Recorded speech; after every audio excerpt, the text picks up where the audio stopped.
Hello friends, welcome to the HFY Ode, where we bring you new science fiction stories, a new world, a new adventure.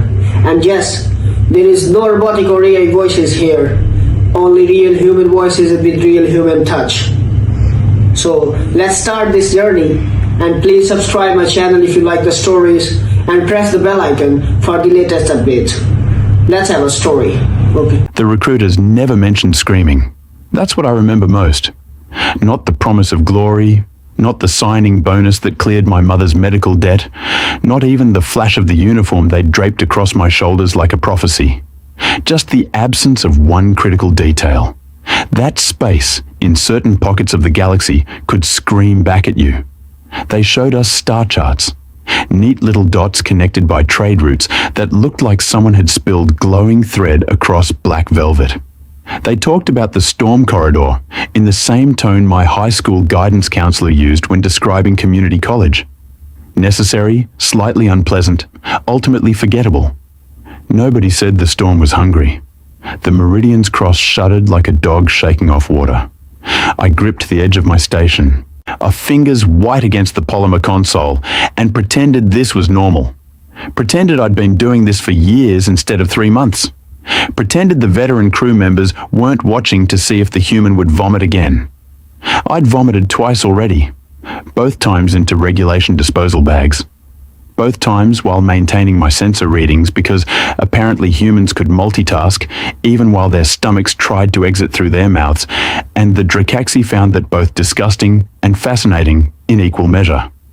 Fluctuation in the epsilon band, I reported, voice steady. Small victory. Commander Thelvar's head swiveled toward me. 3 eyes, compound and golden, processed information faster than my single-input human optics could dream of. His carapace gleamed under the bridge lighting. All those elegant plates of organic armor that made the Drakaxi the preeminent warriors of the Galactic Assembly. Magnitude? 0.73 and climbing. He clicked his mandibles together. Satisfaction or concern? After 3 months, I still couldn't tell. The storm acknowledges our presence, he said. Reduce velocity by 15%. Helm, maintain course bearing 27 Mark 9. The helmsman, a Vex whose name I'd given up trying to pronounce after the 3rd syllable, manipulated her controls with 4 arms that moved in perfect synchronization. The ship responded. Another shudder rolled through the deck plates. I checked my readouts again. The epsilon fluctuation had jumped to 1.2. Commander, it's still rising. Expected, Specialist Reeves. The storm tests all vessels that enter its domain. We have crossed this corridor 47 times. You will observe that we continue to exist. 47 times. They said it like a reassurance, like statistics could argue with the cold certainty settling into my bones that something out there in the churning electromagnetic chaos didn't give a single shit about their track record. The storm corridor stretched across 11 light-years of space that defied every reasonable law of physics. Radiation bursts that followed paths electromagnetic fields couldn't explain. Gravity wells that appeared and vanished like someone was playing with the fundamental forces of reality. Energy ribbons that writhed and twisted through vacuum in patterns that looked almost deliberate. Almost. The science teams had studied it for 2 centuries. Built models. Ran simulations. Concluded it was a naturally occurring phenomenon, rare but explicable. The result of 3 stellar remnants interacting in precisely the wrong way at precisely the wrong angle. Natural. That word kept showing up in the briefing materials. Natural stellar phenomenon. Natural electromagnetic disturbance. Natural gravitational anomaly. I'd stopped believing it was natural around hour 6 of our transit. Something brushed against the ship's hull. Not physically. Impossible. We were in hard vacuum, and the nearest matter of any significance was 0.3 astronomical units distant. But the sensors registered it. A pressure, a presence, an attention. Commander, I see it, Specialist. Compensating. Thelvar's claws danced across his command interface. Engineering, route additional power to forward shields. Helm, On a just pitched -3 degrees. The ship responded. The pressure shifted, moved, followed. My screens lit up with data that made no sense. Energy readings that spiked and flatlined in patterns that looked like... no. That was insane. Patterns required intelligence. This was just a storm. Just electromagnetic chaos and stellar remnants and perfectly natural phenomena that happened to create sensor echoes that resembled something alive and aware, and very, very interested in the small metal shell we'd wrapped around our fragile organic bodies. All hands secure for extreme turbulence, Thelvar announced over ship-wide comms. His voice carried the kind of calm that came from experience, or species-wide emotional dampening. Hard to say. The turbulence hit like the universe had decided to use us as a maraca. I slammed against my restraints. My coffee, real coffee, imported from Earth at ruinous expense, launched itself across the bridge in a beautiful parabolic arc before splattering against the navigation console. The Vex helmsman made a sound like compressed air escaping through a wind chime. Probably cursing. Alarms shrieked. My board went red. Epsilon fluctuations at 7.9, I shouted over the chaos. Theta band showing anomalous readings. Commander, I'm seeing pattern repetition in the energy bursts. Impossible. The storm does not generate patterns. Sir, I'm telling you, there's a recurring sequence in the... The ship screamed. Not metaphorically. The hull itself vibrated at a frequency that resonated through the superstructure, through the deck plates, through my bones. A sound that had no business existing in vacuum.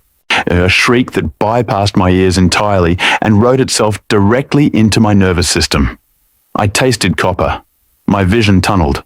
Reeves! Thelvar's voice cut through the sensory nightmare. I blinked. Focused. My hands had moved on autopilot, fingers already routing emergency power to the shields before my conscious mind caught up. Still here, sir? Your nose is bleeding. I wiped it with the back of my hand.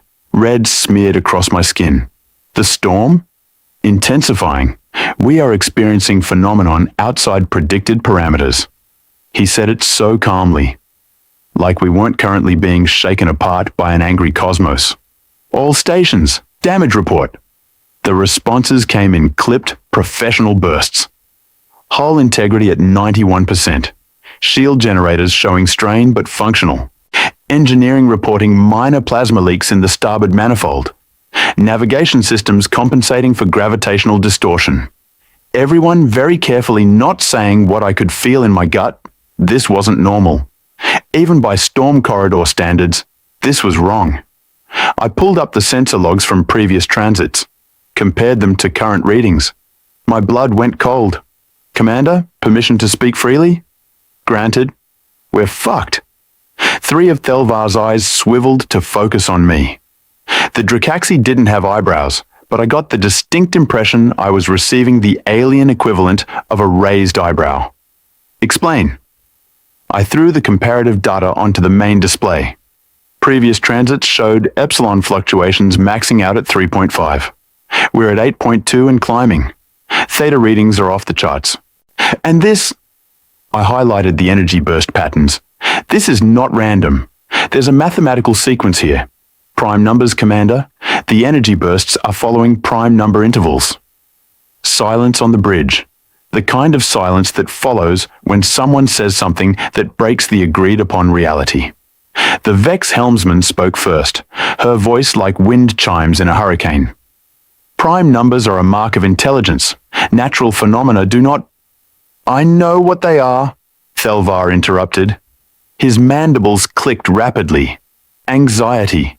Definitely anxiety. Specialist Reeves, you are claiming the storm is communicating? I'm claiming the data shows a non-random pattern consistent with intentional signal generation, whether that constitutes communication. I trailed off, because what the hell did I know? I was the junior sensor operator, the human, the one who'd vomited into regulation bags while the professionals handled things. Another shudder. Harder this time. My coffee cup, what remained of it, rolled across the deck. I watched it skitter back and forth, following the ship's violent movement, and had the bizarre thought that this was exactly how my life had felt for the past 3 months. Rolling, directionless, subject to forces I couldn't control or understand. Incoming surge, I reported, because my job was to report and not to have an existential crisis. Magnitude classified as holy shit. Specialist 16.3 on the Epsilon scale. Commander, that's impossible. The scale only goes to 15. Evidently, Thelvar said dryly, someone neglected to inform the storm of its limitations.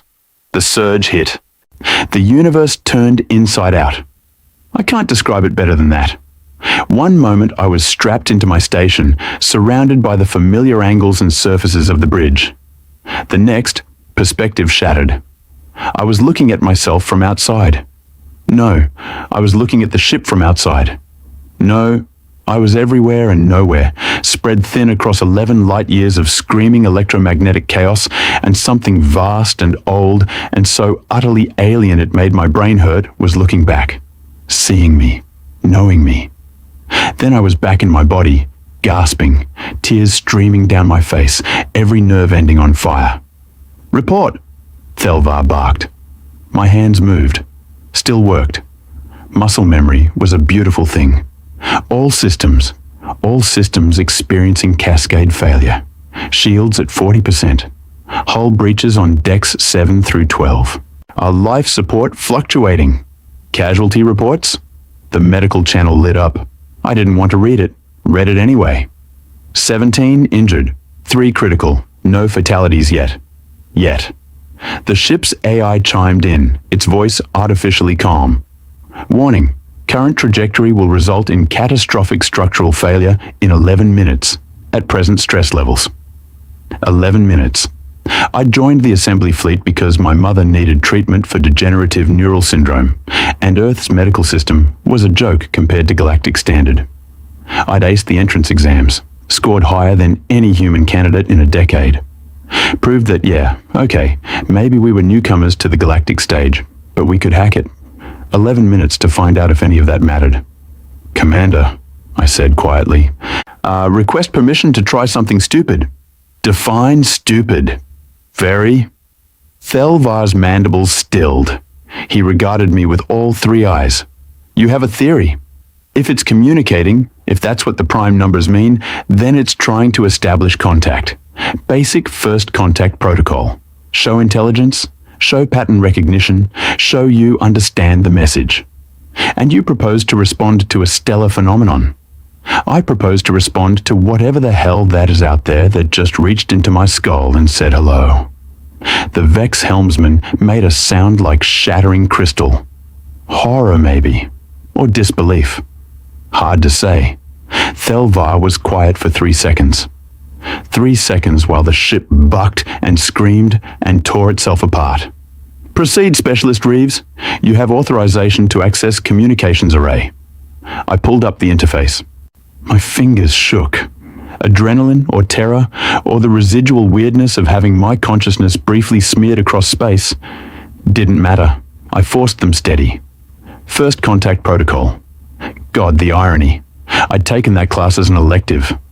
Barely paid attention because when would a sensor operator ever need to know how to talk to an unknown intelligence? The universe had a sense of humor. I started with the basics. Mathematical constants. Pi, the golden ratio, Fibonacci sequence, broadcast them on the same frequencies the storm had been using, matched to the same prime number intervals. Nothing. Well, not nothing. The storm continued to tear us apart.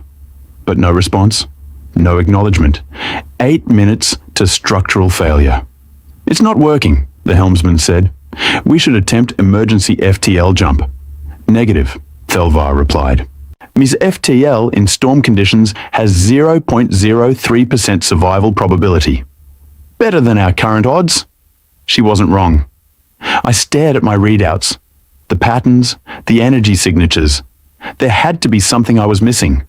Some key, some variable, Wait, the bursts weren't just following prime numbers. They were emphasizing certain primes. 2, 3, 5, 7. The smallest ones. The building blocks. Like someone teaching a child to count. Oh shit. It thinks we're stupid, I whispered. Specialist? It's using basic primes because it assumes we're primitive. I couldn't help it. I laughed. Absolutely deranged, given our circumstances. It's dumbing down its message because it thinks we won't understand complex mathematics. Thelvar's carapace shifted. That would require the storm to assess our technological level and adjust its communication accordingly. To possess sufficient intelligence to make such judgments. Yeah? You understand the implications? Yeah?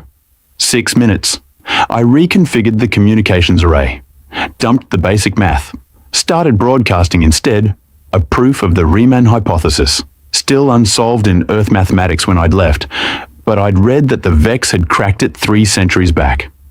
Complex, elegant, undeniably intelligent.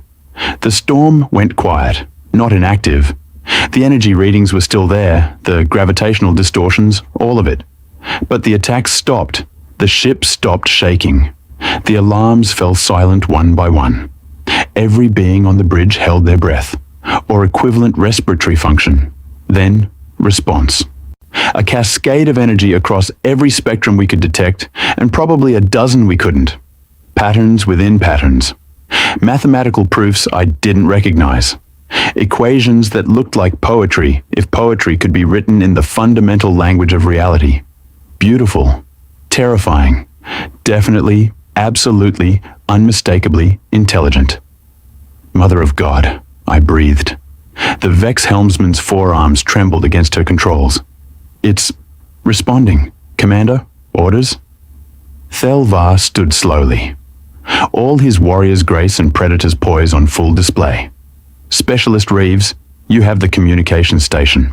Attempt to establish dialogue. Helm, maintain position. All hands, stand by for whatever comes next. What came next was a conversation. I can't really explain it better than that. The storm, and I was done pretending it was anything except a living, thinking entity, communicated in pure mathematics and physics. I responded in kind, using every scrap of knowledge I'd absorbed in my training. Every theorem, every constant, every principle. We talked, sort of. It wanted to know what we were, where we came from, why we kept crossing its territory without saying hello. That last part made me feel like an asshole. Like we'd been barging through someone's home for 2 centuries, tracking mud on the carpets, never once knocking. I tried to explain. Showed it star charts, broadcast images of our species, Dracaxi, Vex, human, all the Assembly's member races. Attempted to convey the concept of trade routes and necessity, and really, truly, not meaning any offense. It considered this. The pause lasted 90 seconds. The longest 90 seconds of my life, while an intelligence vast enough to occupy 11 light years of space decided whether or not to crush us like the annoying insects we apparently were. Then it laughed. I don't know how else to describe the energy pattern that rippled through the corridor. Pure amusement. A cosmic chuckle at the ridiculous tiny things that had finally learned manners. And it opened. The gravitational distortions shifted. The radiation bursts oriented themselves into clear paths. The electromagnetic chaos organized itself into channels. The storm was still there, still present, still very much alive. But now it was a storm with roads through it. Safe passage. All we'd had to do was ask. Specialist Reeves, Thelvar said slowly. You have just made first contact with a stellar entity. You have established communication with a form of life unknown to galactic science. You have potentially revolutionized our understanding of consciousness itself. Yeah, I was shaking. Couldn't stop. Yeah, that's what I did. You're still bleeding. I touched my nose. More blood. Hazards of the job. Indeed. He clicked his mandibles in what I'd learned to recognize as approval. Helm, proceed through the storm's designated passage. Specialist, maintain communication. Let our host know we appreciate its hospitality. I did. Broadcast gratitude in prime numbers and mathematical proofs. felt the storm's acknowledgement wash over the ship like a benediction. We crossed the corridor in 40 minutes, shortest transit on record. When we emerged on the far side, I finally let myself collapse back in my chair. Every muscle ached. My head pounded. My regulation uniform was soaked with sweat and spotted with blood from my apparently very enthusiastic nose. "Specialist Reeves," Thelvar said. "A question, if I may." "Sir? How did you know? How did you conclude that mathematics would be the key to communication?" I thought about it, about the patterns I'd seen, the sequences, the way the storm had adjusted its message when we didn't respond. Like a teacher with a slow student. Humans have a saying, Commander. When you hear hoofbeats, think horses, not zebras. Look for the simple answer before the complex one. I wiped my nose again, still bleeding. Fantastic. Everyone assumed the storm was a natural phenomenon, because that's the simple answer. But sometimes the hoofbeats are zebras. Or sometimes the simple answer is that something is exactly what it appears to be. And what did it appear to be? Alive, sir. It appeared to be alive. He was quiet for a moment. Then, the Galactic Assembly has protocols for contact with unknown species. Forms to file. Committees to brief. Regulations to follow. I'm aware, sir. This will generate a considerable amount of paperwork. Yes, sir. You understand you will be responsible for much of it. I looked at him. At the bridge. At the view screen showing the now calm space behind us, where an ancient, vast intelligence had decided we were worth talking to instead of killing. Worth it. Understood, sir. I'll get started right away. After medical checks you to ensure you are not experiencing a catastrophic neurological event. That seems wise. John, sir, I made it to sick bay before passing out. The medical officer, a Thrin with 6 manipulator appendages and a bedside manner like a particularly judgmental robot, informed me I'd given myself a minor aneurysm from the psychic contact. "You'll live," she said, in a tone that suggested she found this mildly disappointing. "Though I recommend avoiding telepathic communion with stellar entities in the future." "I'll do my best, Doc." She made a sound like grinding metal. "Humans, you're all insane." "Yeah," I agreed, staring at the ceiling while she patched up my brain. "Yeah, we really are." But we'd talked to the storm. We'd made it listen. And in the dark behind my eyes, I could still feel it out there. Ancient, patient, aware, waiting for the next conversation. The hearing chamber looked like someone had carved it from a single piece of obsidian and then decided obsidian wasn't pretentious enough. Crystalline veins ran through the walls, pulsing with bioluminescent light that shifted colors based on the room's collective emotional state. Right now, it was pulsing a deep, irritated red. I sat in the witness section, which was less a chair and more a containment field shaped vaguely like furniture. My lawyer, a queenal named Sev Resh, whose body resembled an octopus that had gotten into a fight with a disco ball, floated beside me, his tentacles making small, anxious patterns in the air. "Remember," he whispered through his translator, "do not volunteer information. Answer only what is asked. And for the sake of my professional reputation, please refrain from using colloquialisms the translation matrix cannot pass." "No promises," I muttered. 3 weeks had passed since the corridor incident.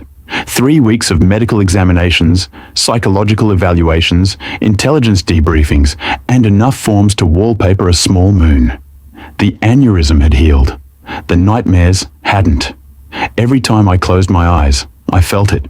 The storm's attention, not threatening, just there, watching, waiting, like I'd knocked on a neighbor's door and found out they'd been waiting centuries for someone to visit. The Galactic Assembly's High Council filed in. 12 species, 12 representatives, 12 different sets of organs that all managed to look down on me despite the varying heights and body configurations. Chancellor Vex Torim took the central podium. Qureshi, bipedal, 7 feet of grey skin and disapproval. His species had been part of the assembly for 8,000 years. They'd invented half the technology that held the civilized galaxy together. They did not appreciate newcomers making waves.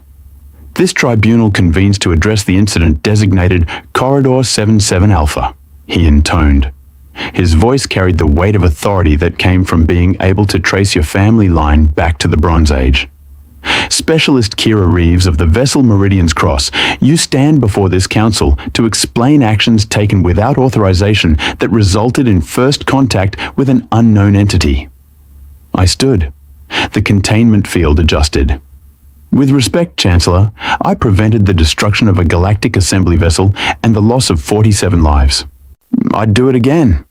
Murmurs rippled through the chamber. The lights flickered orange. Surprise, maybe, or scandalized shock that the human had the audacity to talk back. Sevresh's tentacles went rigid. Great. I'd already disappointed my lawyer. Your actions are not in question regarding their immediate outcome, Vex Torim said, each word precisely articulated. Your authority to take those actions is, you are a sensor specialist, 3rd class. You are not in command. You are not authorized to utilize ship's communications for external contact. You violated 17 protocols, including the Prime Directive regarding unknown intelligences. The Prime Directive states that first contact must be conducted by qualified diplomats with proper authorization, I replied. I'd memorized the damn thing after the fact. It also includes an exception for emergency situations where immediate communication is necessary to preserve life. We were 11 minutes from structural failure. I'd call that an emergency. An emergency created by the storm's aggression. An emergency created by 2 centuries of ignoring something that was trying to talk to us. The chamber went quiet. Vex Torim's facial membrane tightened. Anger. Definitely anger. You presume to lecture this council on diplomatic protocol? I presume to state facts, sir. The storm, the entity, had been attempting communication for over 200 years. Every vessel that crossed the corridor experienced the same phenomena. The same patterns.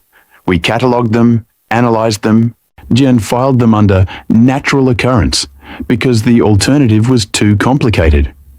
The alternative being?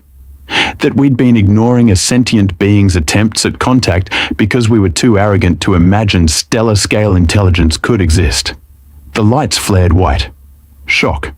The entire chamber lit up like someone had set off a flashbulb. One of the council members, a Drazen whose name I couldn't pronounce, leaned forward. Her scales rippled with bioluminescent patterns. Communication in her species language. The translator lagged behind by a second. You claim the phenomenon demonstrated intelligence, she said. Yet our finest minds examined the data for 2 centuries and concluded otherwise. Why should we trust the interpretation of an unaugmented human with minimal training over centuries of scientific analysis? Unaugmented. Nice little dig. Most species had cybernetic enhancements, genetic modifications, neural implants. Humans were still debating the ethics while everyone else had moved on. Because I was there, I said simply. Because it spoke to me. Because when I responded, it changed its behavior. That's the definition of communication, Counselor. Anthropomorphization of natural phenomena is a known psychological tendency, Vex Torim countered. Humans in particular are prone to ascribing intention and consciousness to patterns. You see faces in clouds. You name your ships and speak to them. Your species projects sentience onto anything that moves. We also figured out relativity, quantum mechanics, and faster-than-light travel in under 500 years. We went from bronze tools to spacecraft in less time than it takes most species to develop continental trade networks. Maybe our tendency to see consciousness everywhere isn't a bug, Chancellor. Maybe it's a feature. Sevresh made a sound like a deflating bagpipe. My lawyer was having a bad day. The human raises an interesting point, another counselor said. A Ven, crystalline and ancient, voice like wind through canyon stones. Her species does demonstrate unusual pattern recognition capabilities. It is part of why they excel at abstract problem solving. It is also why they see conspiracies in coincidence and meaning in chaos, Vex Torim shot back. I bit down on my first 3 responses. Went with the 4th. Permission to present evidence, Chancellor? He gestured, magnanimous, like he was granting a child permission to show off a crayon drawing. I pulled up the sensor data I'd compiled. 3 weeks of analysis, every bit of information from every crossing of the corridor for the past 50 years. The records went back further, but the older data was fragmentary. Watch the patterns, I said, highlighting the energy signatures. Early transits show minimal activity, small fluctuations, random interference, right? The data played across the chamber's central display. Looked like noise, static. Now watch what happens as traffic increases. The timeline advanced. More ships, more crossings, and the patterns changed, grew more complex, more organized. Energy bursts that started clustering around ship transits. Gravitational anomalies that appeared along projected flight paths. It was learning, I said quietly. Every ship that crossed taught it more about us, our technology, our behavior, our failure to respond to its attempts at communication. So it escalated, made the phenomena more obvious, more aggressive. Not because it was hostile, because it was desperate. The chamber stayed quiet. The lights had shifted to blue. Contemplation. 2 centuries, I continued. 200 years of an intelligence trying every method it could conceive to say hello, and we kept writing it off as stellar wind. How would that feel, counselors? To be that alone? That ignored? Vex Torum's expression was unreadable. Speculation, emotional appeal, not evidence. Then explain the prime numbers.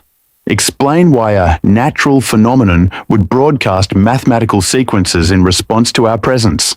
Explain why it stopped attacking the instant I acknowledged its intelligence and responded in kind. Coincidence? Confirmation bias. A fortunate random fluctuation that aligned with your actions. I laughed. Couldn't help it. The sound echoed in the obsidian chamber, sharp and wrong.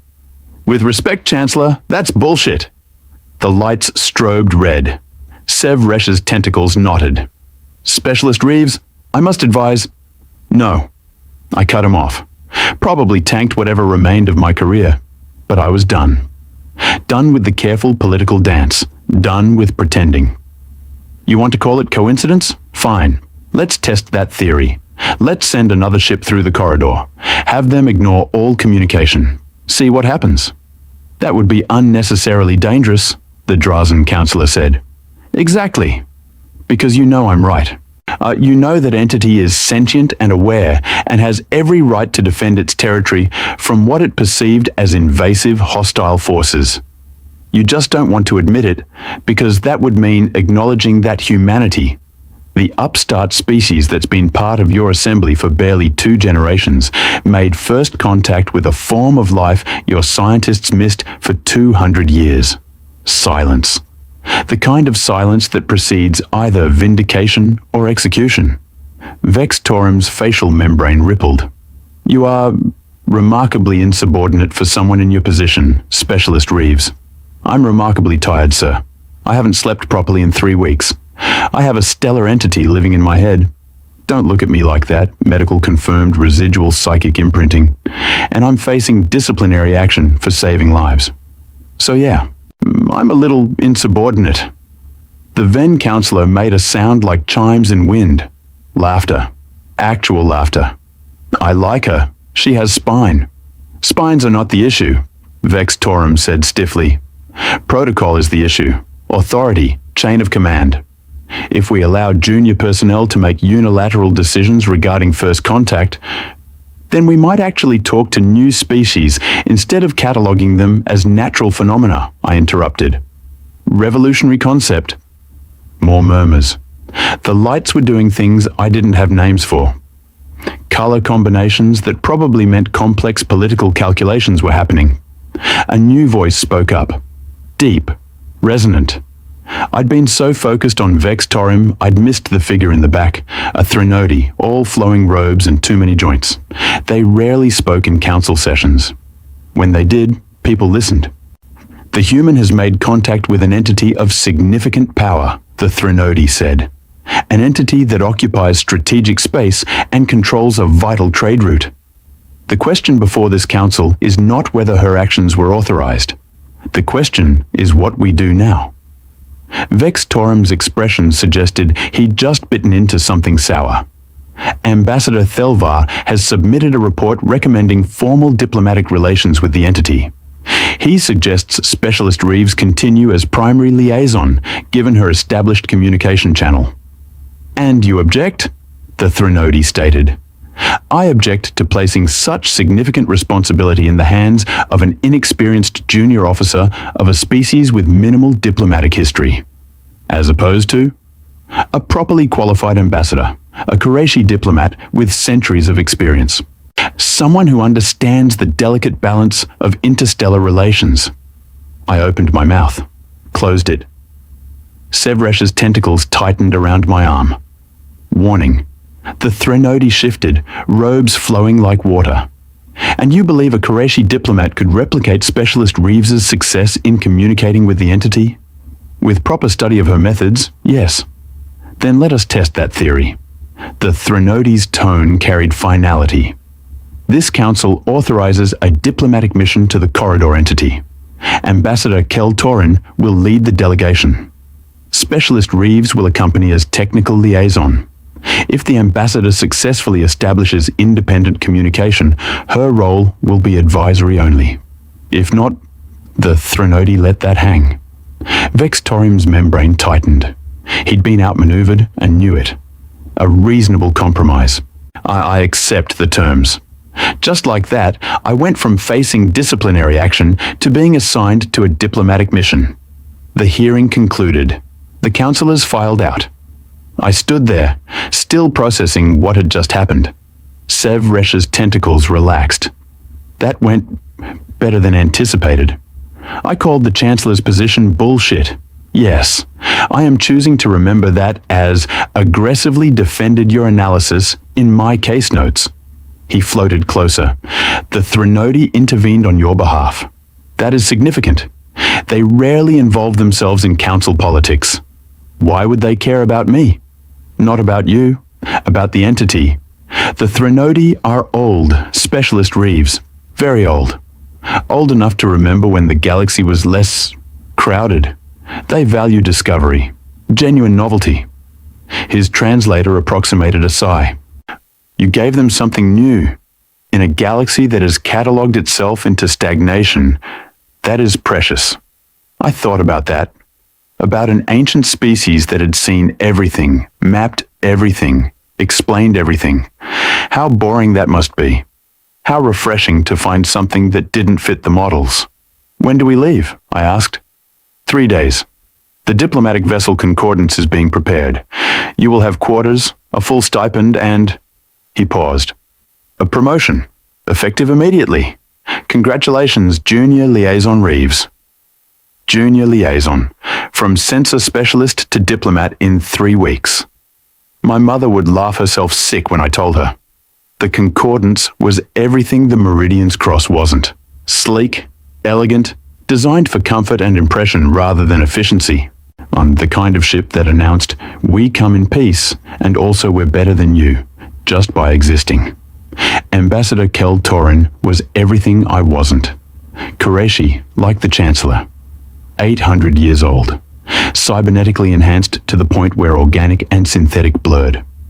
He spoke 14 languages fluently and could conduct diplomatic negotiations in 6 simultaneous tracks. He also thought I was a lucky idiot who'd stumbled into success through random chance. "Your analysis of the entity's communication patterns is quaint," he said during our first briefing. We were 3 hours out from the corridor. "But rudimentary. You responded to prime number sequences, a child's approach." I bit my tongue, literally, tasted blood. "However," he continued, "it establishes a baseline. I will build upon your work with more sophisticated mathematical constructs, non-Euclidean geometry, topological proofs, perhaps even quantum entanglement paradoxes if the entity demonstrates sufficient comprehension." "The entity comprehends just fine, Ambassador. It's been comprehending for 2 centuries while we ignored it." His facial membrane rippled. Amusement. "You anthropomorphize. Project your own frustration onto a phenomenon you barely understand. I understand it spoke to me. That's more than anyone else can say. For now. He returned his attention to the data displays. When we enter the corridor, you will provide technical support only. I will conduct all communication attempts. Is that clear? Crystal, sir. Good. I suggest you prepare yourself. First contact is a delicate art. Observe carefully. You might learn something. I left before I said something that would get me court-martialed. The ship's observation deck was empty. I pressed my forehead against the viewport, staring at the stars streaking past. We were still in FTL. The corridor was 2 hours ahead. He's an ass, a voice said behind me. I turned. Commander Thelvar stood in the doorway. He'd been assigned as military escort for the mission. Insurance, in case things went wrong. He's my commanding officer, I said carefully, who is also an ass. Thelvar moved to stand beside me. I have worked with Keltorin before. He is brilliant, experienced, utterly convinced of his own superiority. Sounds like half the assembly. Accurate. His mandibles clicked. A question, if I may. When you communicated with the entity, what did you feel? I thought about how to answer that. Recognition, like meeting someone who's been waiting for you. Someone who wanted to connect but didn't know how. Someone lonely. You felt empathy for a stellar phenomenon. I felt empathy for a person trapped in a body we couldn't understand. Yeah. Keltorin will not approach it that way. I know. The entity may not respond well to being treated as a research subject. I know that too, Commander. We stood in silence, watching the stars. For what it is worth, Thelvar said eventually, I filed a recommendation that you be promoted to full liaison and given primary authority for this mission. I was overruled. Politics? Always. He turned to leave, then paused. The entity chose to communicate with you, Specialist Reeves. Not with our sensors. Not with our protocols. With you, specifically. That may be significant. He left me alone with the stars and a growing sense of dread. We dropped out of FTL at the corridor's edge. The storm was waiting. I felt it before the sensors registered anything. A pressure in my skull. A presence. Like someone standing just behind you in an empty room. Hello, I whispered. Too quiet for anyone to hear. The pressure intensified. Warmth, recognition. It remembered me. Sensors show elevated epsilon readings, the tactical officer reported. Gravitational fluctuations consistent with previous encounters. No hostile action detected. Keltorin settled into the command chair like he was posing for a statue. Helm, proceed to coordinate 7-7 Alpha. Communications, prepare to broadcast on all frequencies. Sir, I said, recommend we wait. Let the entity initiate contact. Your recommendation is noted and dismissed. We will establish communication on our terms, not at the whim of an electromagnetic anomaly. I wanted to argue. Couldn't. Not my call anymore. The concordance moved into the corridor. The storm stirred. Energy readings spiked. Gravitational distortions formed around the ship. Not threatening, just present. Like the entity was examining us. Curious. Broadcast commencing, the communications officer announced, transmitting mathematical sequences as specified by Ambassador Keltorin. Non-Euclidean geometry. Topological proofs. Complex, sophisticated, utterly soulless mathematics designed to demonstrate superior intelligence. The storm listened, and did nothing. No response. No acknowledgement. The energy patterns continued their baseline fluctuation. But there was no engagement. No attempt to communicate back. 5 minutes passed. 10. Keltorin's membrane tightened. Increase broadcast power. Expand frequency range. More mathematics. More complexity. More proof of how advanced and intelligent we were. The storm remained silent. I felt it withdrawing. Not physically. The energy signatures were still present. But the attention that had focused on us when we entered was fading. Losing interest. Sir? I tried again. It's not responding because... Silence, specialist. I am conducting first contact protocol. 15 minutes. The storm's presence dimmed further. I couldn't take it anymore.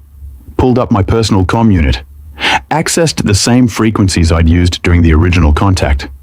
Started broadcasting. Simple primes. Basic sequences. And underneath, woven into the mathematical language. Recognition. Apology. Please talk to me. Please. The storm stopped. I felt its attention swing back. Focus. The pressure in my skull intensified until I gasped. Specialist Reeves, what are you doing? Keltorin demanded. My job, sir, the storm responded. Energy cascaded across every spectrum. Complex patterns that made the ambassador's mathematics look like kindergarten counting. But woven through them, simple primes, the basic sequences, the language we'd established. It was meeting me where I was. I'm receiving coherent patterns, the communications officer said, voice tight with wonder. Multiple frequency bands, mathematical sequences that... Ambassador, these are responding directly to Specialist Reeves's transmission. Keltorin's expression was stone. Explain. It's talking to her. Not to us. To her, specifically. The entire bridge turned to look at me. I closed my eyes.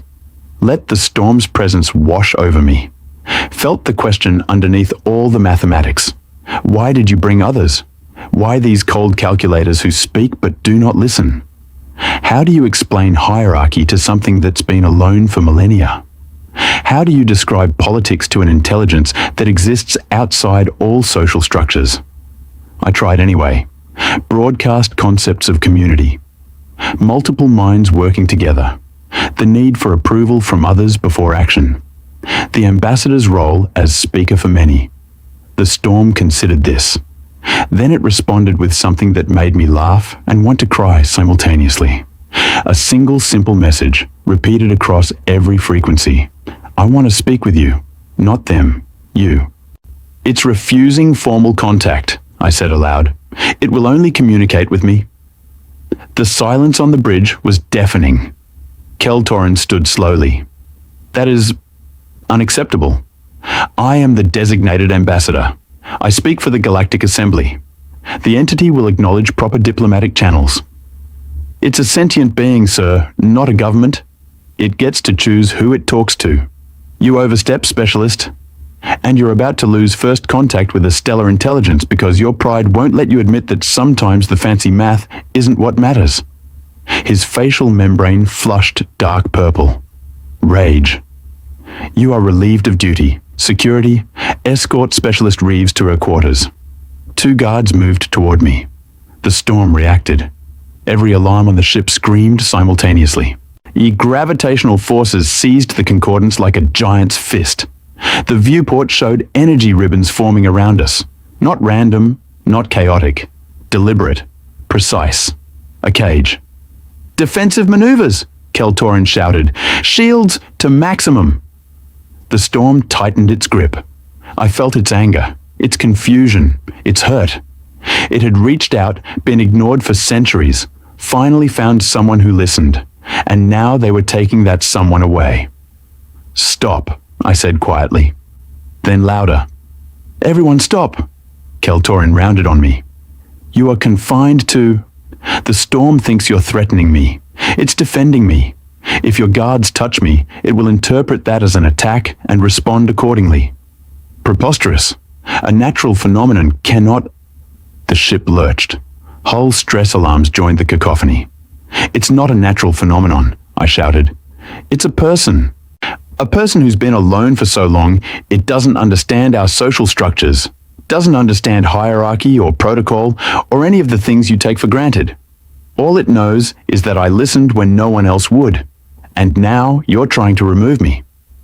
How do you think that looks? Commander Thelvar stepped forward. Ambassador, recommend we allow Specialist Reeves to continue communication while we reassess our approach. This sets a catastrophic precedent. We cannot allow junior personnel to dictate diplomatic policy based on the preferences of... Another lurch, harder. Something in the ship's superstructure groaned. Sir, the tactical officer said, voice cracking. Structural integrity at 70% and falling. Whatever this entity is doing, we won't survive it for long. Kel-Torin looked at me, at the energy patterns visible through the viewport, at the data streaming across his displays showing a force that could crush the ship like foil. His membrane rippled through a dozen colors, emotions I couldn't name. Fine, he said finally. Reeves, you have operational authority for communication. Convince the entity to release us. I didn't waste time acknowledging. Just closed my eyes and reached out. I'm sorry, I broadcast. They don't understand. They're scared. Please let them go. The storm's presence surrounded me, not hostile, wounded. It had been reaching out for so long. Finally found someone, and that someone had brought others who treated it like an object, a thing to be studied. I know, I sent back. I know it hurts. But they're learning. Give them time. Time. The concept came back fractured, confused. What is time to a being that measures existence in stellar cycles? Fair point. I tried again. Different approach. Showed it images of Earth, of humans growing up, learning, making mistakes, getting better, slowly. Showed it my own confusion when I'd first encountered it. My fear, my eventual understanding. We're young, I told it, all of us. Even the old ones like the ambassador. Young compared to you. We don't know how to talk to something like you yet. Then teach them. The response was so simple, so obvious, and so completely impossible to explain to a being that had never experienced hierarchy or bureaucracy. I'll try, I promised, but you have to let them go. Let us go. We'll come back. I'll come back. We'll figure this out together. The presence hesitated, considering. Then slowly, carefully, the gravitational cage loosened, and the energy ribbons retracted. The storm pulled back to its baseline state, still present, still aware, but no longer actively restraining us. I opened my eyes. The bridge was chaos. Officers at their stations calling out status reports. Kel-Torin stood rigid, staring at the viewport. It released us, Commander Thelvar said quietly. On your request. Yeah. You have successfully conducted diplomatic negotiations with a stellar entity. Yeah. The ambassador will not be pleased. I looked at Kel-Torin. His expression was unreadable. Junior Liaison Reeves, he said eventually. Each word precise, controlled. It appears your unique approach has value in this specific situation. I recommend we return to assembly space for consultation. This mission requires resources and authority beyond our current capacity. Translation: he was out of his depth and knew it. Agreed, sir, but I need to tell the storm we're leaving. Explain it's not abandonment. He gestured. Permission granted. I broadcast departure. Promise to return. Gratitude for patience. All the diplomatic niceties I could think of, wrapped in mathematics and genuine emotion. The storm responded with warmth, understanding, and underneath it all, a feeling I recognized from every lonely night of my childhood when my mother worked triple shifts and I'd sit in our apartment talking to the ceiling, pretending someone was listening. Hope. The Concordance turned and headed for home. I stayed at the communications station, maintaining contact until we crossed back out of the corridor. Even then, I felt the storm's presence lingering at the edge of perception. Waiting. Commander Thelvar found me 3 hours later, still sitting at my station, staring at the readouts. You should rest, he said. Can't. Too much to process. The ambassador has filed his report. He recommends a full diplomatic team be assembled. Specialists in xenopsychology, communications theory, non-humanoid intelligence protocols, an entire delegation. That'll go well. He also recommends you lead it. I turned, stared. He what? His exact words. Despite her lack of formal training and flagrant disregard for protocol, Junior Liaison Reeves has demonstrated unprecedented success in establishing communication with the corridor entity. A further contact should leverage her established relationship while providing appropriate oversight and support. Thelvar's mandibles clicked. High praise from Kel-Torin. He called me untrained and reckless. Yes, he also called you successful. For him, that is equivalent to declaring you the finest diplomat in the assembly. I laughed. Couldn't help it.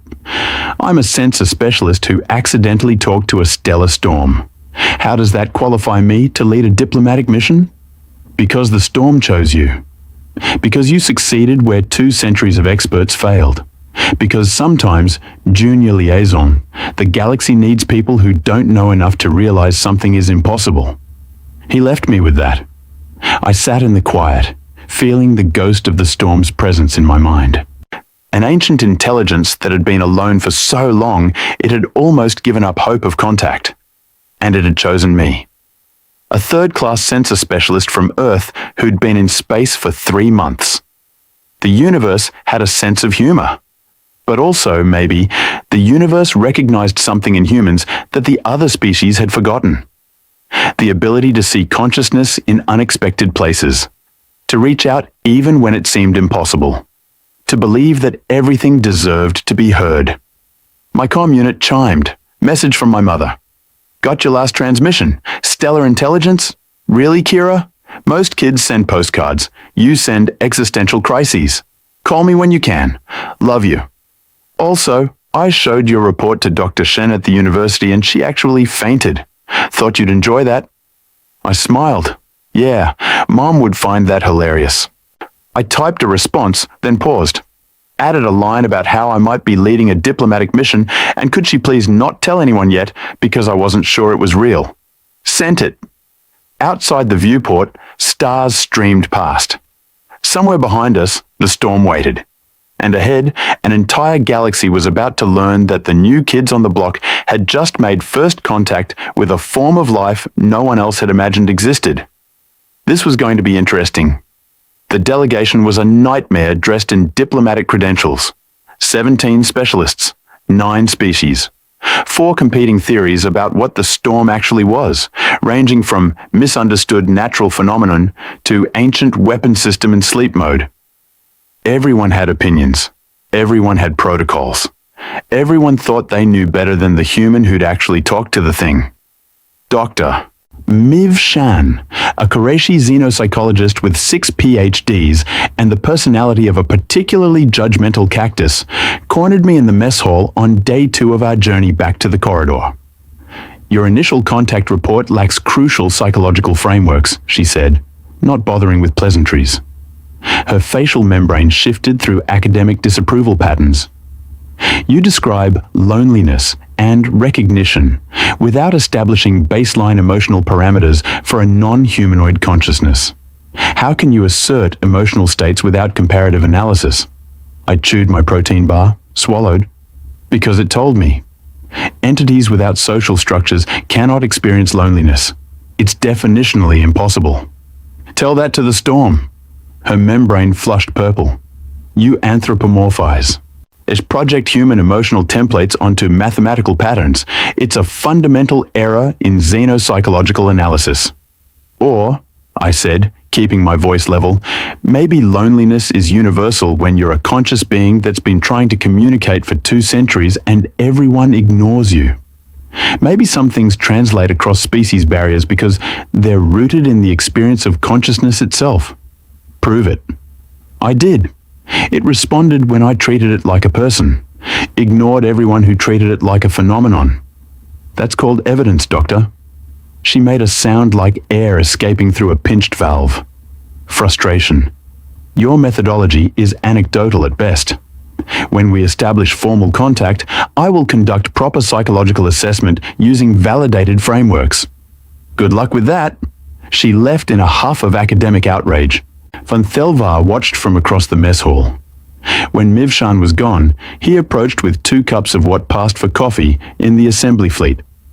You have a gift for irritating scientists, he observed, handing me a cup. It's a natural talent. I sipped. Tasted like burnt plastic, had a baby with regret. Perfect. She wants to psychoanalyze a stellar intelligence using frameworks designed for species with brains. She wants to understand. Her methods may be flawed, but the intention is not hostile. I know, I stared into the terrible coffee. Everyone keeps trying to fit the storm into boxes. Make it comprehensible. But what if it's not supposed to fit? What if that's the whole point? Explain. I thought about how to articulate the feeling that had been growing since our first contact. The sense that everyone was missing something fundamental. Every species in the assembly has certain baseline similarities, I said slowly. You all evolved on planets. You all have some form of sensory organs. You all developed technology, language, social structures. The variations are huge, but there's a common thread, a shared context. And the storm lacks that context. The storm is context. It doesn't live in space, it is space. At least, part of it. It doesn't observe electromagnetic phenomena. It generates them. Its consciousness isn't housed in neurons or quantum matrices or whatever. It's distributed across 11 light years of stellar mechanics. How do you even begin to translate that experience into terms we can understand? Thelvar's mandibles clicked thoughtfully. You believe communication is impossible. I believe it's going to be harder than anyone realizes. And I'm worried that when we get there, everyone's going to start treating it like a lab specimen instead of a person, and it's going to get angry, and people are going to die. A reasonable concern. He sipped his own coffee without flinching. Show off. What do you propose? Let me go first, alone. Re-establish contact before bringing in the full team. Give the storm time to adjust to the idea of multiple voices. Ambassador Keltorin will never approve that. Then don't tell him until after I've done it. His mandibles stilled. You are suggesting I collude in violating direct orders.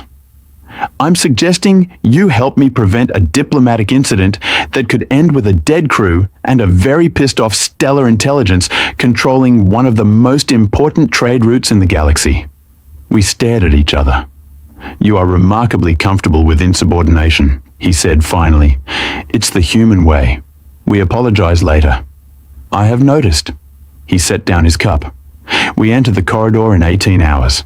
If you were to take a shuttle for sensor calibration runs 6 hours before the main vessel arrives, I would be far too occupied with security preparations to notice until it was too late to recall you.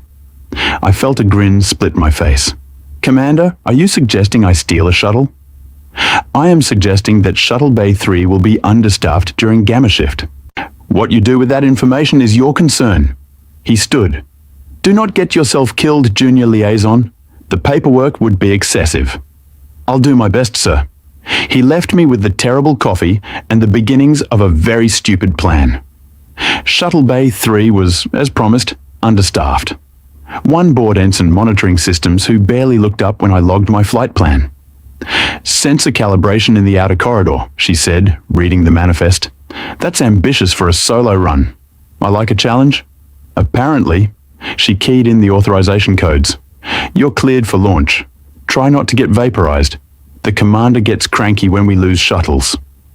6 minutes later, I was in the black, burning toward the corridor's edge. The shuttle was small, cramped.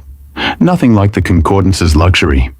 Just me, a pilot's chair, and basic sensors, and a communications array I'd spent the last 3 days quietly upgrading with spare parts I absolutely had authorization to requisition. Probably. The corridor appeared on my scopes. Energy signatures spiking, gravitational distortions forming and dissolving.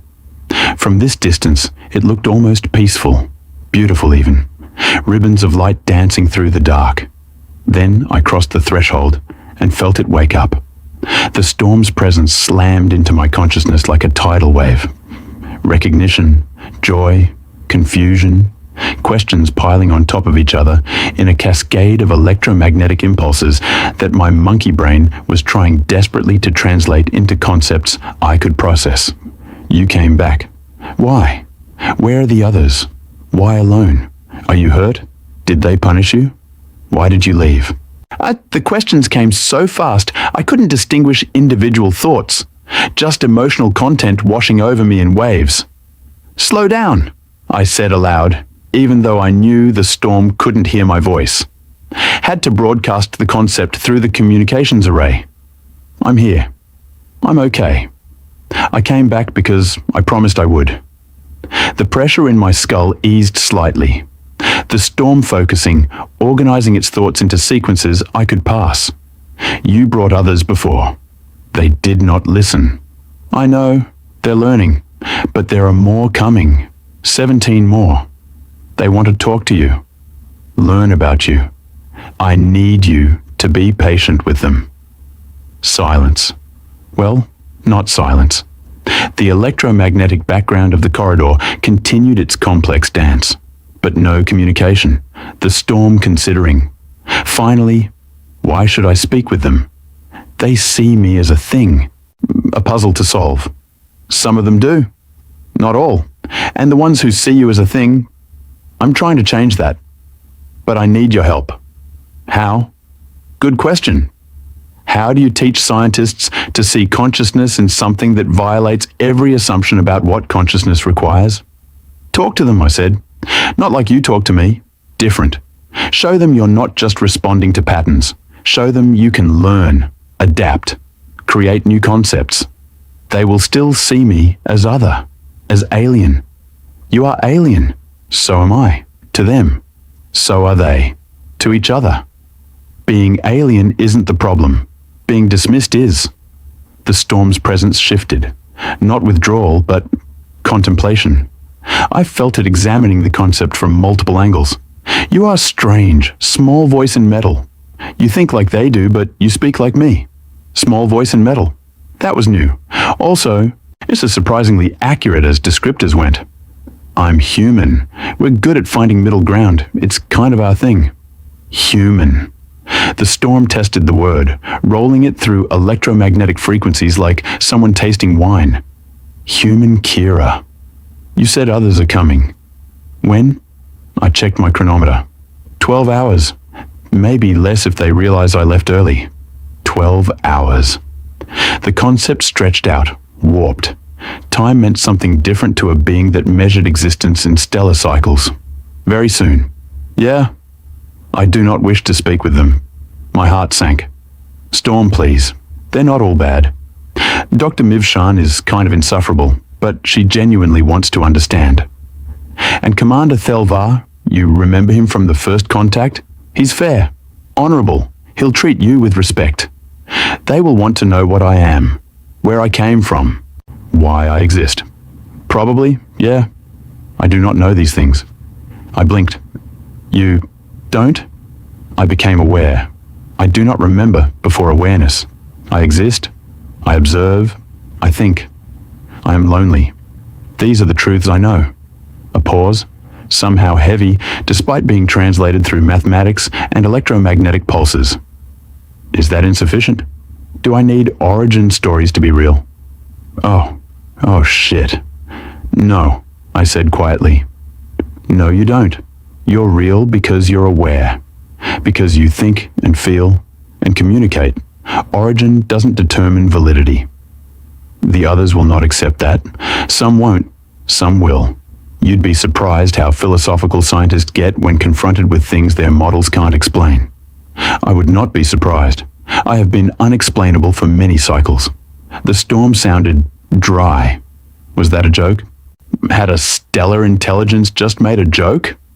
I laughed. Couldn't help it. Okay, you're definitely sentient. Only conscious beings have that kind of timing. Timing? Humor. The ability to recognize absurdity and point it out. It's a marker of sophisticated thought. I am absurd? We're all absurd. You're just more obvious about it. The storm's presence warmed. Amusement, maybe. Or the electromagnetic equivalent of a smile. I will speak with your others, human Kira. But you must remain. Translate. Explain when I do not understand their questions, or when they do not understand my answers. That's literally my job now. They made me a liaison. What is a liaison? Someone who stands between two groups and helps them communicate. Like you stand between metal shell and void? Yeah, actually, exactly like that.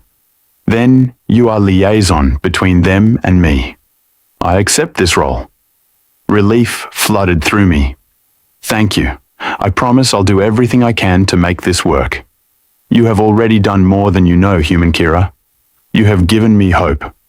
The words, concepts really, translated through imperfect electromagnetic language, hit me like a physical blow. Hope. Such a simple thing, such a powerful thing. And it had been absent from this ancient intelligence's existence for so long that my fumbling attempts at communication had sparked it back to life. I'm glad, I said, and meant it. You deserve to be heard. As do you. Before I could process that, my shuttle's proximity alarm screamed.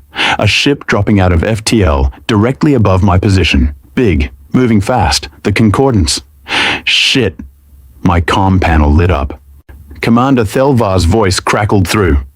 Junior Liaison Reeves, you are in violation of approximately 12 regulations. Return to the main vessel immediately. Sorry, Commander. I'm kind of in the middle of something. I am aware. The storm's energy output increased significantly 20 minutes ago. We detected it from 4 astronomical units out. What did you do? My job. I re-established contact. Explained the situation. Got the storm to agree to talk to the delegation.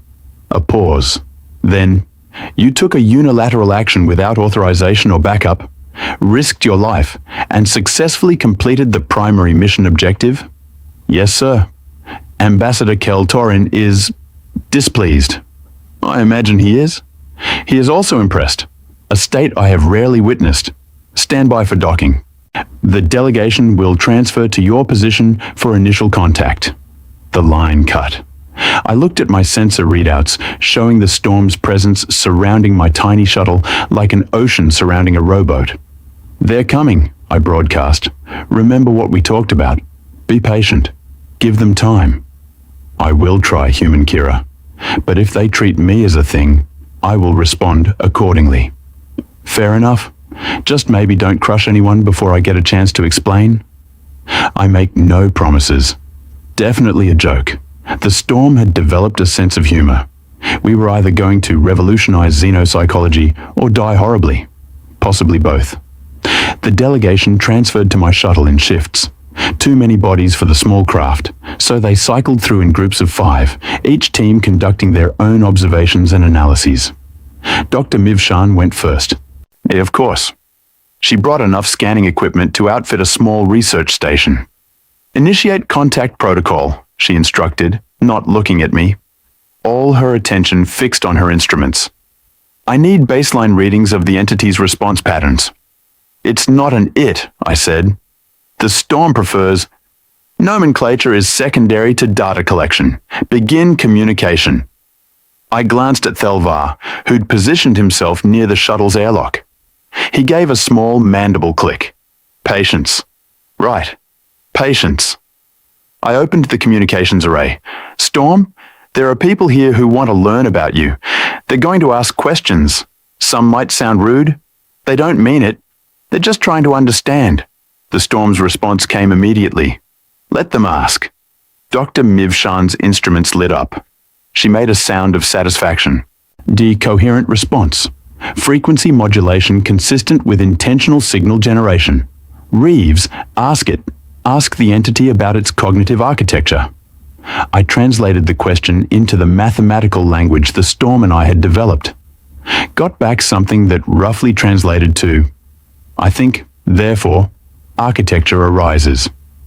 You ask how the thought happens. I ask how you breathe without thinking about breathing. I relayed this. Mivshan frowned. Insufficient data. The entity is being evasive. The entity doesn't know how its own consciousness works any more than you consciously know how your neurons fire, I countered. It's not evasion, it's just honest. Consciousness requires self-awareness of cognitive processes. Otherwise, I am aware, I think. I am not aware of mechanics of thought. Are you? The storm had responded directly to Mivshan's statement. I hadn't even finished translating. The doctor's facial membrane rippled through a dozen colors. Shock. It understood my words, without translation. It's been listening to every ship that crossed the corridor for 2 centuries, I said. You think it didn't pick up some linguistic patterns? Many patterns, many voices. Yours is clearer. Others speak words I must translate twice. Once from sound to concept, once from concept to meaning. Why is Reeves's communication clearer? Mivshan demanded. She thinks in images and feelings wrapped in words. You think in words wrapped in structures, wrapped in caution. Harder to pass. I tried not to smile at the doctor's expression. Failed. The entity has demonstrated linguistic acquisition capability, Mivshan muttered, recording notes. My potentially passive learning from ambient communications? Remarkable. Also concerning. How much has it learned about us without our knowledge? Everything, the storm responded. Your ships leak data like cracked vessels leak fluid. I know your languages, your coordinates, your trade patterns, your political structures. I know the Qureshi value order above discovery, the Drakaxi value honor above compromise, the humans value connection above sense. That last one hit me in the chest. Above sense? I asked. You reach out to what terrifies you.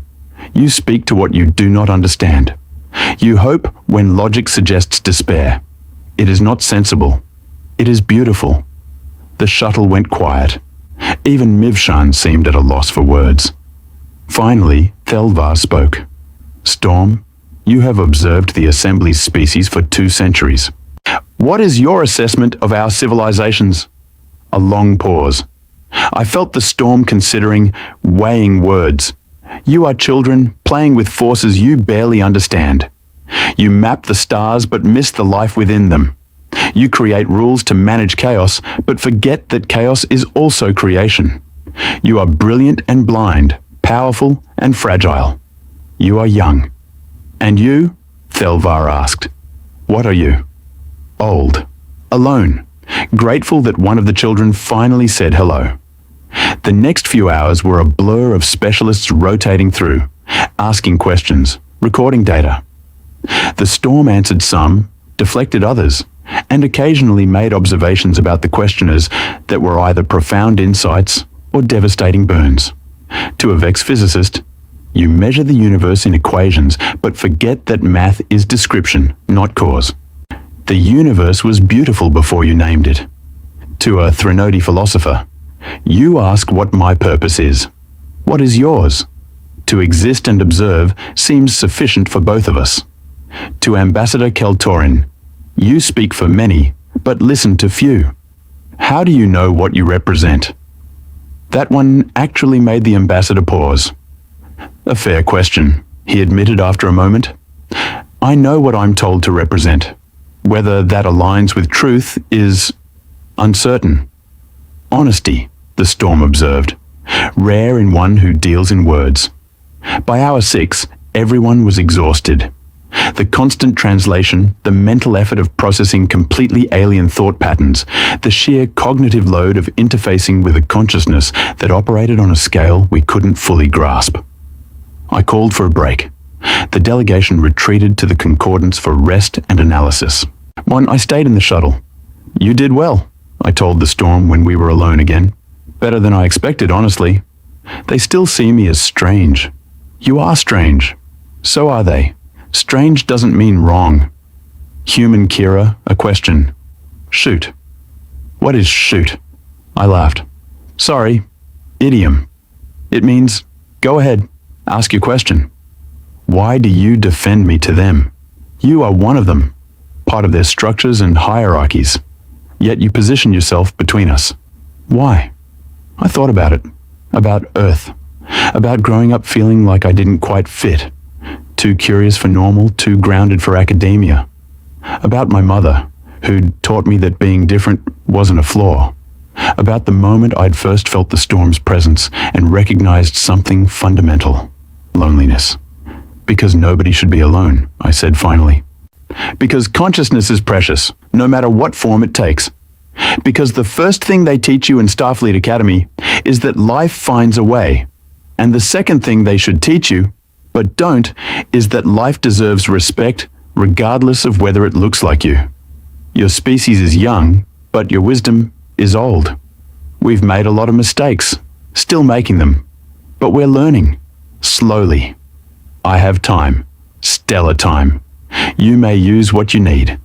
The generosity in that statement broke something in my chest. An intelligence that measured existence in eons, offering patience to beings whose lives were microseconds by comparison. Thank you, I whispered. Thank you, human Kira. For seeing me. For speaking.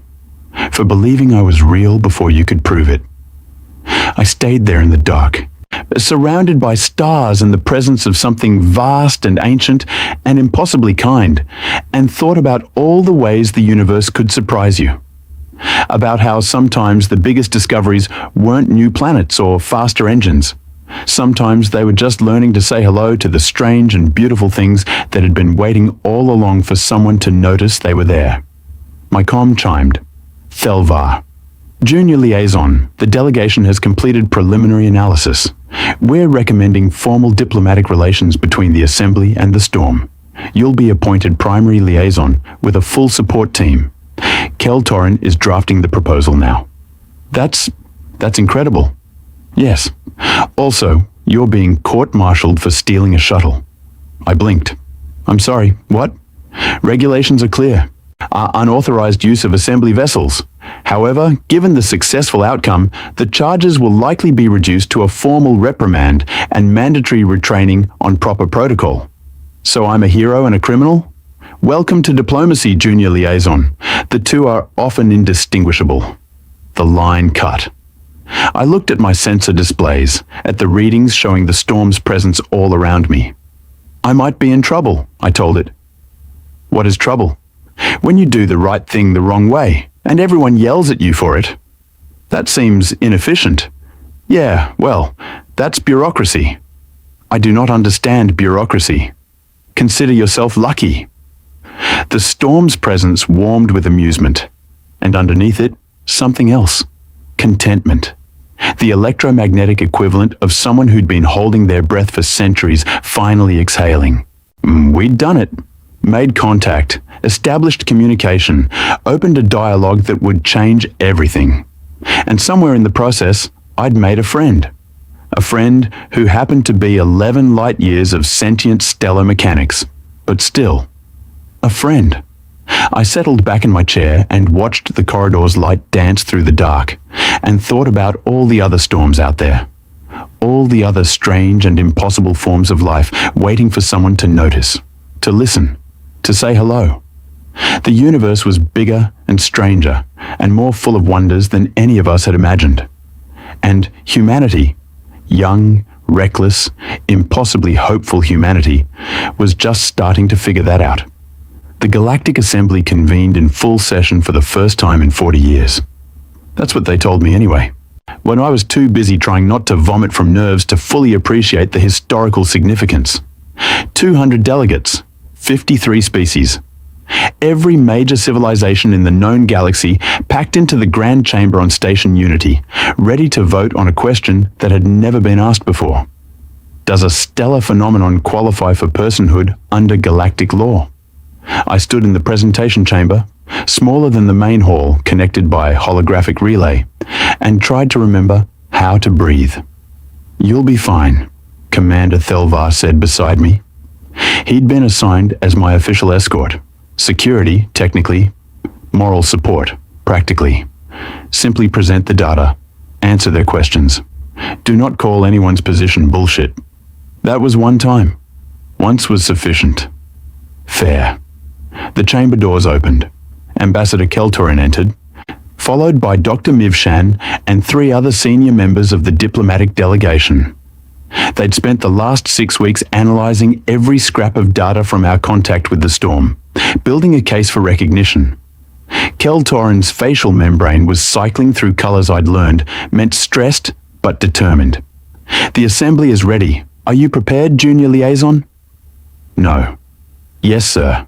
Remember, they will challenge every assertion, provide evidence for all claims, and above all, don't call anyone's bullshit, I know. His membrane rippled, almost amusement. Precisely. Thelvar, ensure she survives the next 3 hours. 'I shall endeavor, Ambassador.' They filed out toward the main chamber. I was left alone with Thelvar and a holographic connection to 200 delegates who would decide whether my friend was a person or a phenomenon. The relay activated. Suddenly I was standing in the grand chamber, or a holographic projection of me was, which amounted to the same thing. 200 faces, compound eyes, ocular clusters, sensory organs I didn't have names for, all focused on me. Chancellor Vex Torim presided from the central dais. This assembly recognizes Junior Liaison Kira Reeves, primary contact specialist for the entity designated Storm Corridor 77 Alpha. You may present your case. My case. Right. I'd prepared a speech, memorized it. Practiced delivery 40 times. Every word vanished from my brain. I stood there, frozen, while 200 delegates stared and waited, and probably wondered how humanity had made it to space when their representatives couldn't even handle basic public speaking. Then I felt it. A pressure. Familiar. Warm. The storm. Like it wasn't supposed to be here. We were 4 astronomical units from the corridor, way outside its range. But somehow, through the communications relay I'd left active, through the psychic imprint that still lingered from our connection, through sheer force of will, it was reaching out. Not speaking, just present, offering support. My paralysis broke. Honorable delegates, I began, voice only shaking a little. 6 weeks ago, I made first contact with an intelligence that has existed in this galaxy longer than most of your civilizations. An intelligence we've been cataloging as a natural phenomenon for 2 centuries. An intelligence that has been trying to communicate with us for just as long. And we were too arrogant to notice. Murmurs rippled through the chamber. The holographic relay didn't let me see everyone, but I caught Vex Torim's expression. Disapproval, naturally. I'm here to present evidence that the storm is not only sentient, it's sapient. It thinks, it feels, it learns. It communicates complex abstract concepts. It demonstrates creativity, humor, and what I can only describe as compassion. Under any reasonable definition, it qualifies as a person under galactic law. A Qurayshi delegate raised a hand. Junior liaison, sentience is a low bar. Many non-sapient creatures demonstrate basic awareness. Your Earth has animals that solve puzzles, communicate with each other, even show proto-cultural behaviors. That does not make them persons. You're right, I agreed. Sentience alone isn't enough. That's why I'm arguing sapience. Self-awareness, abstract reasoning, moral consideration of others' well-being. Evidence? I pulled up the communication logs. The storm didn't just respond to mathematical patterns. It created new ones. Original proofs that our mathematicians are still working to verify. It asked questions about our purpose, our origins, our beliefs. It made jokes. Jokes? The delegate's facial membrane rippled. Skepticism. Yes. Humor requires understanding social context, recognizing absurdity, and timing delivery for maximum effect. All markers of sophisticated cognition. I played a recording of one exchange. You measure the universe in equations, but forget that math is description, not cause. The universe was beautiful before you named it. That statement, I continued, demonstrates not just abstract reasoning, but philosophical insight. It's making a point about the relationship between observation and reality. That's not pattern matching. That's original thought. Another delegate spoke up, a Thrin whose name I couldn't pronounce.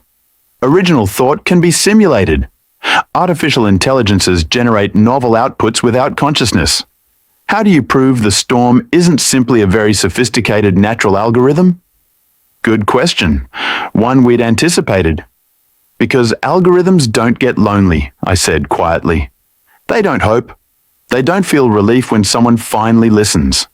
The storm demonstrated emotional responses that couldn't be predicted from input-output models. When we ignored it, it escalated, not randomly, but in ways that suggested frustration and desperation. When we acknowledged it, it expressed gratitude and joy. Those aren't algorithmic responses, those are emotional states. Dr. Mivshan stepped forward, her holographic projection joining mine. So I was skeptical of Junior Liaison Reeves's initial assessment. However, after extensive analysis, I concur with her conclusions. The storm demonstrates every marker we use to assess sapience in organic beings: self-awareness, theory of mind, abstract reasoning, emotional depth, and moral consideration. The fact that its consciousness is distributed across stellar-scale electromagnetic patterns rather than housed in a biological brain is irrelevant to the question of personhood. Vex Torium's membrane darkened. Doctor, you are asking this assembly to grant legal personhood to 11 light-years of space. The implications are staggering. How do we assign rights and responsibilities to an entity that large? How do we ensure it doesn't threaten our ships? How do we negotiate territory when it is territory? The same way we negotiate with any sapient being, I said, through dialogue, mutual respect, recognition that its existence and autonomy matter as much as ours. And if it refuses to recognize our rights? It hasn't. The storm has allowed unrestricted passage through the corridor since we established communication. It hasn't harmed a single vessel. All it asked for was acknowledgement, conversation, the basic courtesy of being seen as alive. A Vex delegate spoke, her voice like crystal chimes. The precedent concerns me. If we grant personhood to the storm, what prevents every unusual stellar phenomenon from claiming sapient status? How do we distinguish genuine consciousness from complex natural processes? The same way we always have, Dr. Mivshan answered. Or through rigorous assessment, communication attempts, behavioral analysis. The storm passed every test we could devise. If other phenomena can do the same, they deserve recognition too.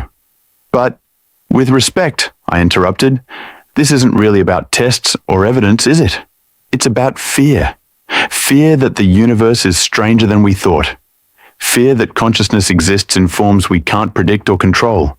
Fear that maybe, just maybe, we've been wrong about fundamental assumptions.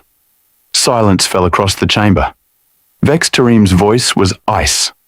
You overstepped, Junior Liaison. I'm stating what everyone's thinking but won't say. We're scared. Scared of what it means if the storm is real, if it's been watching us for centuries, if there are others like it out there. Scared that we're not as advanced as we think. That there are forms of life so far beyond our experience, we almost missed one entirely. And your solution to this fear?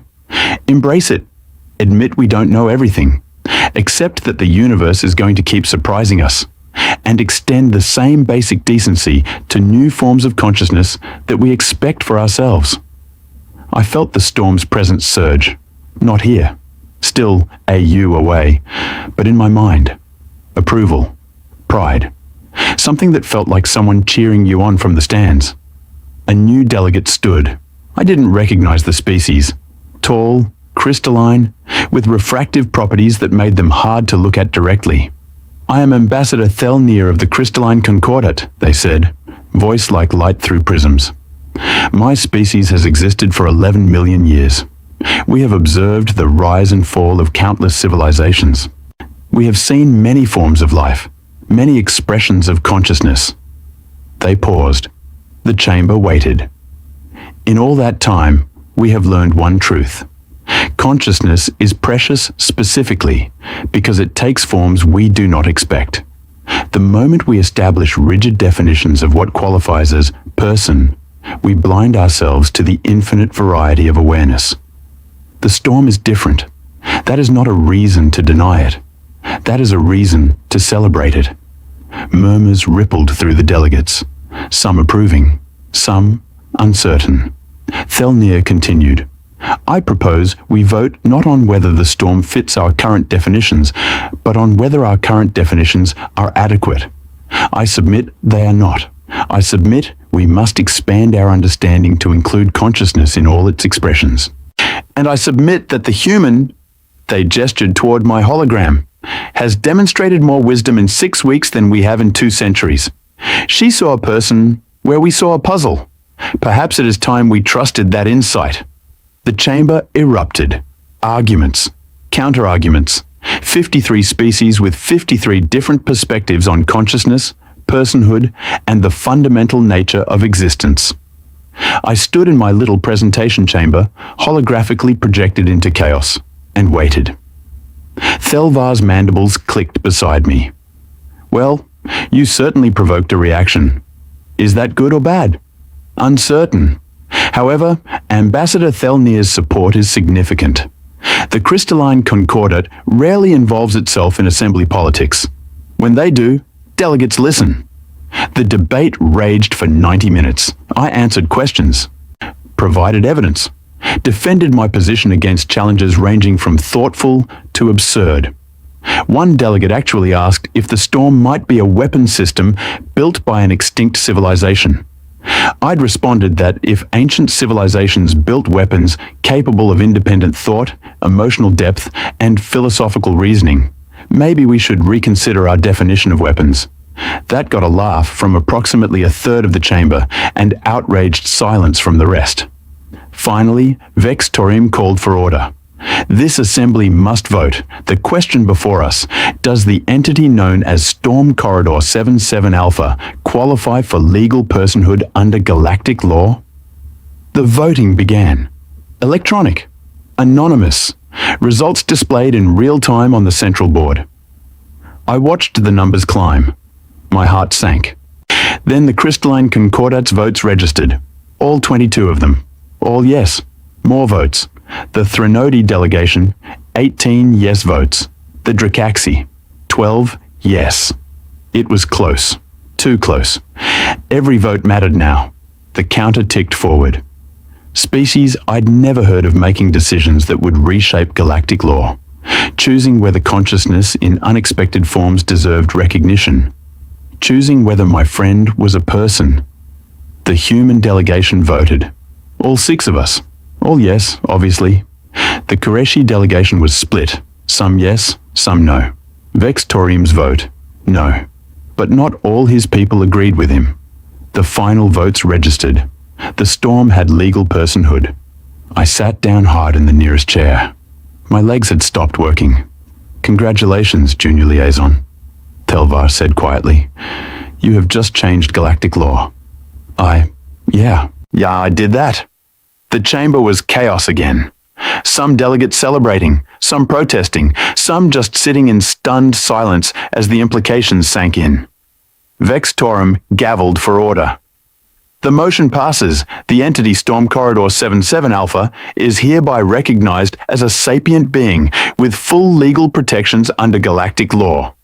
Regulations regarding interaction, territorial rights, and diplomatic status will be drafted by committee and presented for approval. He paused, looked directly at my holographic projection. Junior Liaison Reeves, you are appointed official ambassador to Storm Corridor 77 Alpha with full diplomatic credentials. You will establish formal protocols for interaction and serve as primary liaison until such time as the storm requests alternative representation. I blinked. I'm sorry. Well, what? You are now an ambassador. Congratulations. Try not to start any wars. The holographic relay cut. I sat in the presentation chamber, alone except for Thelvar, trying to process what had just happened. I'm an ambassador, I said to the empty air. Yes. I'm 26 years old. I've been in space for 6 months. I vomit during turbulence. All factually accurate. How is this my life? I believe the human phrase is baptism by fire. I laughed. Couldn't help it. Hysterical, exhausted, overwhelmed laughter that probably concerned Thelvar, but I couldn't stop. An ambassador. Me. The kid from Earth who'd joined the fleet to pay medical bills.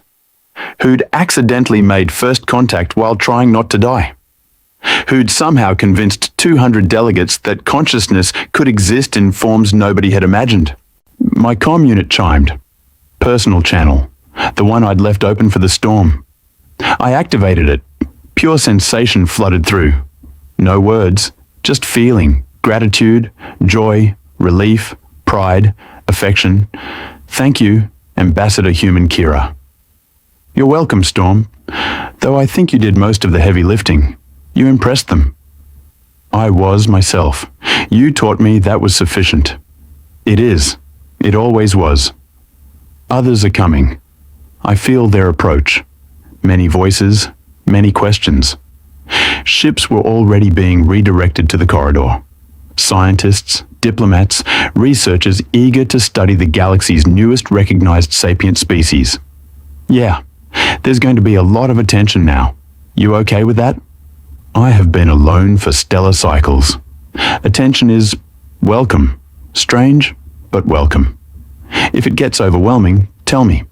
I'll run interference. What is interference? Stopping people from bothering you when you need space. Space is what I am made of. I have much to share. I smiled. Bad pun or genuine confusion? Both. I am learning humor. You make it seem easy. It gets easier with practice. You'll figure it out. I have time. Yeah, it did. Stellar time. Epochs to learn and grow and communicate with the strange small beings that had finally learned to listen. Storm, question for you. Ask, what made you keep trying? 2 centuries of being ignored. Most people would have given up. Silence, the kind that felt like deep thought rather than absence. Finally, I hoped. Hope is irrational when evidence suggests futility. But I could not stop hoping that eventually someone would hear. Someone would understand. Someone would see me as I am rather than what they expected. And when I showed up, I knew. The moment you responded to my prime sequences with genuine curiosity rather than clinical analysis, I knew you were different. You spoke to me, not at me. You treated me as a person before you could prove I was one. That faith, it gave me courage to continue. My eyes burned. I blinked rapidly. You gave me courage too. Showed me that being different isn't a flaw. That consciousness in unexpected forms is something to celebrate, not fear. We helped each other then. Yeah, we did. This is friendship, yes? This is friendship. I like friendship. I would like more of it. You'll get it. The vote means everyone has to take you seriously now. Lots of people will want to communicate, learn about you, maybe become friends. Will you still be my friend when others come? The question hit me in the chest. Vulnerable, uncertain. A stellar intelligence worried about being replaced. Always, I said firmly. You're stuck with me, Storm? Ambassador or not, that doesn't change. Good. I would miss you if you left. I'd miss you too. We sat in comfortable silence, or the electromagnetic equivalent. Me in my presentation chamber, the Storm AU away. Connected by technology and psychic imprinting and the simple fact of recognition.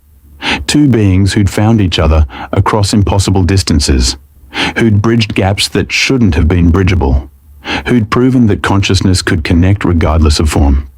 My comm chimed again. This time, official channels. Orders coming through. Immediately report to diplomatic headquarters for briefing. Prepare for transition to ambassadorial duties. Assemble support staff. Draft initial contact protocols. Bureaucracy.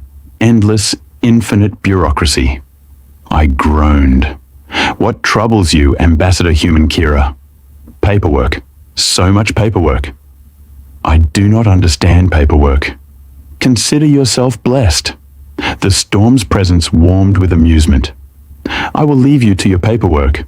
But before I go, one more thing. Yeah? Thank you for being stubborn, for refusing to accept that I was merely phenomenon, for insisting I deserved to be heard. You saved my existence from meaninglessness. You saved mine from ordinariness. Fair trade. More than fair. I will speak with you again soon? Absolutely. I'll check in tomorrow. Earlier if you need me. Tomorrow then. Farewell, my friend. The presence faded. Not gone. Never really gone anymore, but returned to baseline, waiting for the next conversation. I stood, straightened my uniform, prepared to face whatever bureaucratic nightmare awaited an accidental ambassador. Thelvar was waiting by the door. Ready? Not even a little bit. Honest, I appreciate that. He gestured toward the corridor. The diplomatic corps is gathering. They have many questions about your methods, also concerns about your tendency toward insubordination. Should I be worried? Probably.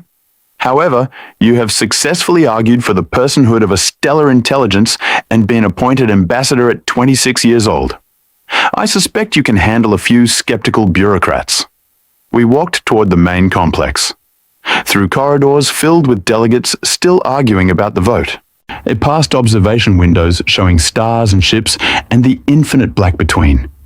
Somewhere out there, the storm was waiting, making friends, learning jokes, living the life it had been denied for so long. And I got to be part of that. Got to help bridge the gap between the familiar and the strange, between what we knew and what we were still learning. Ambassador. The word still felt surreal. But then again, 6 months ago, I'd been a sensor specialist who vomited during turbulence. Now I was a sensor specialist who vomited during turbulence and also had diplomatic credentials. Progress. 3 months later, I stood in the corridor again, not in a shuttle this time, in a proper diplomatic vessel with a full support staff and enough scanning equipment to map a solar system. The storm had requested a meeting. Not through official channels. We'd established those, complete with protocols and translation matrices. Through our private channel, the one we used for actual conversation rather than diplomatic theatre. I have something to show you, it had said. Bring others if you wish, but come. So I'd come, with Thelvar, Dr. Mivshan, and a small team of xenopsychologists who'd been working on understanding distributed consciousness. What does it want to show us? Mivshan asked as we entered the corridor proper. Didn't say. The storm likes surprises. Underdeveloped theory of mind, it doesn't understand that surprises can be anxiety-inducing for species with... The storm's presence bloomed around us. Warm, excited. Welcome, friends. I have made discovery. What kind of discovery? I asked. I'm not alone. My heart stopped. But what? The storm's energy patterns shifted, organized, formed a map across our view screens, a stellar chart of the surrounding sectors. Points of light appeared, hundreds of them, scattered across thousands of light years. Others like me, distributed consciousnesses inhabiting stellar phenomena. I have been searching since we spoke, learning to recognize the signs. They are everywhere, Ambassador Human Kira, everywhere. And they have all been waiting, hoping, trying to communicate. I stared at the map, at hundreds of potential intelligences, hundreds of beings that might have been catalogued as natural phenomena, ignored, dismissed. Hundreds of lonely consciousnesses waiting for someone to say hello. Oh my God, I whispered. I have been teaching them to communicate using the methods you taught me. Simple primes, basic mathematics. Many are learning. Some have already begun reaching out to ships in their territories. Dr. Mivshan was frantically recording data. This is unprecedented. If even a fraction of these signals represent genuine consciousness, they do, the storm said firmly. I know my own kind when I hear them. They are real. They are aware. They are lonely. We need to establish contact protocols, Thelvar said. Begin systematic verification. Alert the assembly. We need to apologize, I interrupted. Everyone turned to look at me. We need to apologize, I repeated, to all of them, for 2 centuries, maybe longer, of ignoring them, dismissing them, making them think they were alone when they weren't. We were just too limited in our thinking to recognize them. The storm's presence warmed. You understand? Yeah, I understand. Will you help? Will you teach others to listen? To see consciousness in forms they do not expect? I looked at the map, at hundreds of points of light, each one potentially a being like the storm. Ancient, aware, waiting. Yes, I said. Absolutely yes. Good. The storm's presence pulsed with satisfaction, because I have been teaching them about you, about the small voice in metal who refused to accept that I was merely phenomenon, about the human who insisted I deserved to be heard. Storm, you didn't... They want to meet you, all of them. They call you the first speaker, The one who taught the small voices to listen. Great. Just great. Now, I had hundreds of stellar intelligences expecting me to perform miracles. No pressure, I muttered. Dr. Mivshan was still staring at the map. This changes everything. Our understanding of consciousness. Our models of intelligence. The very definition of life. Yes, I agreed. It does. And somewhere in the dark between stars, I felt hundreds of presences stirring, waking, reaching out, hoping that maybe, finally, someone would hear them, would see them, would recognize them as the persons they'd always been. The universe was stranger than we'd imagined, stranger and more alive and more full of consciousness in forms we'd never predicted. And humanity, young, reckless, impossibly hopeful humanity, had been the ones to notice. Not because we were smarter than the other species, not because we had better technology, but because we were used to being underestimated ourselves, used to being dismissed as too young, too primitive, too different. We recognized loneliness, recognized the desperate hope of being ignored. And we'd decided that nobody, no consciousness, no matter how strange, deserved that fate. Ambassador Reeves, Thelvar said quietly, you have just discovered potentially hundreds of new sapient species. Your career just became significantly more complicated. I laughed. Commander, my career has been complicated since I accidentally talked to a storm. This is just more of the same, on a bigger scale. Indeed. His mandibles clicked with amusement. The assembly will require extensive reports. They'll require extensive apologies to every being we've been ignoring. That as well. I looked at the map, at the storm's presence surrounding our ship, at the future spreading out before us. Complicated, chaotic, full of conversations we'd barely begun to imagine. Well, I said, better get started. The storm pulsed with joy. Yes, let us get started. Together. Together. A human and a stellar intelligence and hundreds of others waiting to be heard. The galaxy was about to get a lot louder, and I couldn't wait to listen.